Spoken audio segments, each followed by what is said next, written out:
Atualidade Jurídica.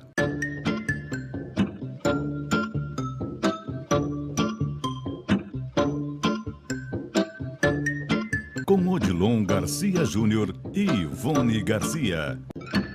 Estamos chegando com mais um Atualidade Jurídica, sempre convidando profissionais do Garcia Advogados Associados. Como eu prometi no último programa, junto com o Dr. Odilon Garcia e a doutora Viviane Garbini, nós vamos voltar a falar no tema aposentadoria do segurado com deficiência. Por quê? O tempo que a gente usou no último programa foi muito curto, doutor Odilon, e a gente precisa falar um pouquinho mais, tirar mais dúvidas dos nossos telespectadores. É isso, doutor? É isso. Obrigado, Guaraci, pelo convite. E nós vamos continuar no tema. Tem outras informações muito importantes para a gente discutir sobre essa aposentadoria deficiente, até porque é uma aposentadoria muito nova, muito recente, né? Com certeza. E a doutora Viviane até referiu no programa anterior que nós temos muito pouco ainda de informações, né, de entendimento, de orientação do próprio Poder Judiciário. Então, aqui nós vamos debater um tema novo. Claro. E quando eu sempre digo para vocês que estão nos assistindo que a gente aborda os principais assuntos, esses assuntos que a gente aborda, a gente traz profissionais super capacitados. Para isso está aí, então, conosco o doutor Odilon e a doutora Viviane Garbini. Doutora Viviane, vamos começar, então, a esclarecer as dúvidas para os telespectadores? Vamos lá? Doutora Viviane, então, vamos começar com a nossa série de perguntas, lhe perguntando o seguinte: o que o segurado que se aposentar como deficiente pode continuar trabalhando? Agora, antes eu queria só fazer um parêntese para relembrar o que nós falamos no programa passado, Claro. Caso alguém não tenha assistido, aqueles requisitos que nós temos para aposentadoria, para concessão da aposentadoria do deficiente. Nós temos duas espécies de aposentadoria para deficiente, que é a por idade, né, onde é exigido o requisito etário, 60 anos para homem e 55 anos para mulher, 15 anos de tempo de contribuição, e a aposentadoria por tempo de contribuição para o deficiente, onde se exige um tempo de contribuição de acordo com o grau da deficiência, né, que pode ser leve, moderado ou grave.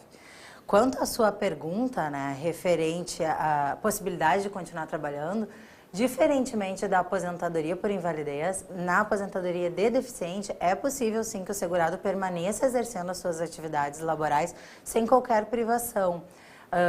Ainda é importante esclarecer que ele tem o direito resguardado de concessão de qualquer outra espécie de benefício, caso seja mais vantajoso a ele, né? Claro. Doutora, e no caso da aposentadoria de deficiente por tempo de contribuição, qual o tempo mínimo exigido nesse caso? O tempo exigido vai ser de acordo com o grau da deficiência, né? Então, se tem um grau grave de deficiência, vai ser 20 anos para a mulher, 25 anos para o homem. O grau moderado vai ser 24 anos para a mulher e 29 anos para o homem. E se for um grau leve, 28 anos para a mulher e 33 anos de tempo de contribuição para o homem. Esse grau vai ser avaliado por uma perícia médica social também, feita pelo INSS, onde ele vai avaliar todas as condições socioambientais que esse segurado se cerca, né? Então, tanto as atividades do dia a dia dele, onde essa deficiência, até onde ela implica, como as atividades do trabalho dele, se ele tem condições de competir, enfim, com pessoas e demais pessoas que não têm aquela deficiência. Doutor Odilon, nós falamos, a doutora Viviane acabou de nos falar, qual é o tempo mínimo exigido aí para essa aposentadoria do deficiente, né? Fale um pouquinho para nós.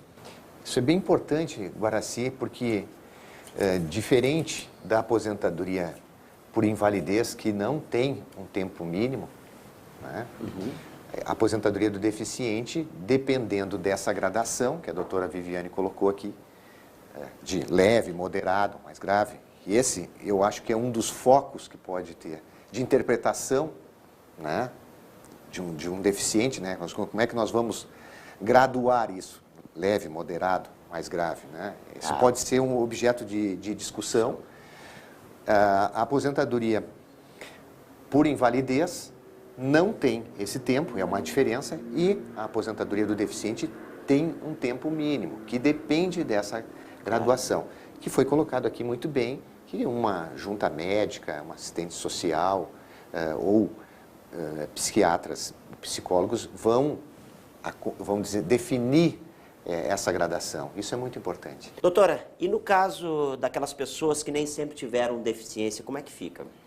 Esses segurados que nem sempre tiveram uma deficiência, eles vão ter esses períodos anteriores à deficiência somados à aposentadoria, eles vão ser convertidos proporcionalmente, de acordo com uma tabela que o INSS criou, onde ela determina de acordo com o sexo e o tempo de contribuição exigido para a concessão da aposentadoria, ela faz a conversão e se soma aos períodos de deficientes. Então, ele tem como aproveitar, não é necessário para a concessão desse benefício que a pessoa a vida inteira tenha tido uma deficiência, né? É importante esclarecer isso. No momento da aposentadoria, no caso da aposentadoria por tempo de contribuição de deficiente, ele tem que ter tido essa deficiência 2 anos antes, pelo menos, né? Claro. Mas não necessariamente a vida toda trabalhando com uma deficiência. Doutora, evidentemente que o INSS faz uma avaliação e enquadra o segurado, o deficiente, né? No caso dele não concordar com esse grau de deficiência que o INSS o enquadrou, como é que fica?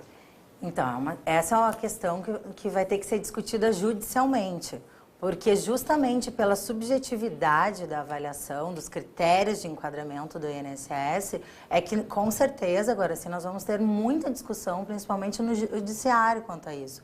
Porque aquele segurado que tem a mesma patologia de outro, o INSS, dependendo das condições externas que ele tem, tanto na residência dele, a forma de locomoção, o ambiente de trabalho, o INSS ele pode enquadrar mesma patologia em graus diferentes. Isso vai dar muita margem para discussão, não tenho dúvida. Doutor Odilon, é por isso que a gente tem o Atualidade Jurídica junto com profissionais do Garcia e Garcia para tirar essas dúvidas para as pessoas se precaverem, não é isso, doutor? Com certeza, e as dúvidas chegam, né? E Chegam, muitas, sim, né? muitas. Por isso a gente tem no rodapé do vídeo aí um e-mail, dúvidas@garciagarcia.com.br, para você que está nos assistindo poder entrar em contato com o doutor Odilon, com a doutora Viviane, que são especializados neste tema. E para isso a gente coloca à sua disposição. É isso, doutora? É isso. Ok. Sim. Doutora Viviane, as pessoas com doenças ocupacionais que se enquadram como deficientes, como é que faz? Agora, se as doenças ocupacionais, que são aquelas ocasionadas devido ao trabalho, né, elas são relacionadas com o trabalho do segurado, elas vão ser analisadas da mesma forma que as demais deficiências. Porque a questão que o INSS avalia não é a doença em si, a patologia em si, e sim o que ela traz de limitação para o segurado dentro do ambiente dele. Então, é analisada todas as características externas, né? Então, tanto faz se a doença vai ser ocupacional, se é uma doença que ele já nasceu ou eventualmente obteve ao longo do serviço, tudo vai ser avaliado da mesma forma por uma perícia médica social. Não há diferença. Tá, doutora, aí nesse caso, quem está nos assistindo aí que quer solicitar uma aposentadoria, quais os procedimentos que essa pessoa deve fazer? O segurado deve primeiro agendar um horário, pode ser pela central telefônica do INSS, ele vai agendar um horário para requerer o benefício, posteriormente o INSS vai marcar uma perícia para ele. Ou ele pode buscar um advogado, um profissional de sua confiança para instruir melhor esse requerimento, né? E orientar ele da forma que ele deve fazer. O que é importante esclarecer é que ele tem, sim, um atestado e laudos médicos já descrevendo a doença dele e quais limitações causam, porque ele vai comparecer na perícia munido desses documentos. Claro. E uma decisão recente do nosso Supremo Tribunal Federal, é obrigatório fazer o requerimento junto ao INSS. Não pode e postular um benefício direto no Poder Judiciário. Tem que fazer o requerimento, se esse requerimento for indeferido ou, no caso que nós estamos tratando da aposentadoria por deficiente, se ele se entender que foi enquadrado incorretamente, aí sim ele pode ir depois para o Poder Judiciário se ele entender que tem que discutir algum ponto. Olha só. Nós encontramos algumas jurisprudências, enfim, que autorizam para casos específicos, né, essa ausência de requerimento. Sim. Como esse assunto, como o doutor Odilon falou, ele se trata de uma questão que tem que haver uma prova, uma análise do INSS, e o benefício passa a contar desde o momento que ele agenda esse pedido no INSS, com certeza a gente tem que passar pela via administrativa para garantir o direito dele. Doutor Odilon e doutora Viviane, para isso a gente sempre coloca no rodapé do vídeo aquele e-mail para que eles tenham contato, as pessoas que estão nos assistindo e que tenham qualquer dúvida do que vocês falaram, pode entrar em contato com vocês. Vocês vão esclarecer, evidentemente, para ajudá-los, não é isso? Com certeza. Tá? Então, o e-mail do Garcia e Garcia está aí, dúvidas@garciagarcia.com.br. Você que está nos assistindo pode entrar em contato com os profissionais do Garcia e tirar todas as suas dúvidas. Para isso a gente tem esse quadro, né? É isso aí, Guaraci, obrigado. Por enquanto esse tema está bem abordado, é isso, doutor? Por enquanto, se surgirem novas dúvidas, voltaremos a falar. Né? É isso, doutora Viviane? Isso ok, mesmo, obrigado pela presença de vocês. Esse foi o nosso Atualidade Jurídica de hoje, sempre com profissionais do Garcia e Garcia Advogados Associados, tirando todas as suas dúvidas. E o e-mail ficou no rodapé do vídeo aí, para que você não tenha nenhuma delas. Esse foi então o nosso Atualidade Jurídica, nós vamos ao intervalo comercial e voltamos já já. Oferecimento Garcia e Garcia Advogados Associados.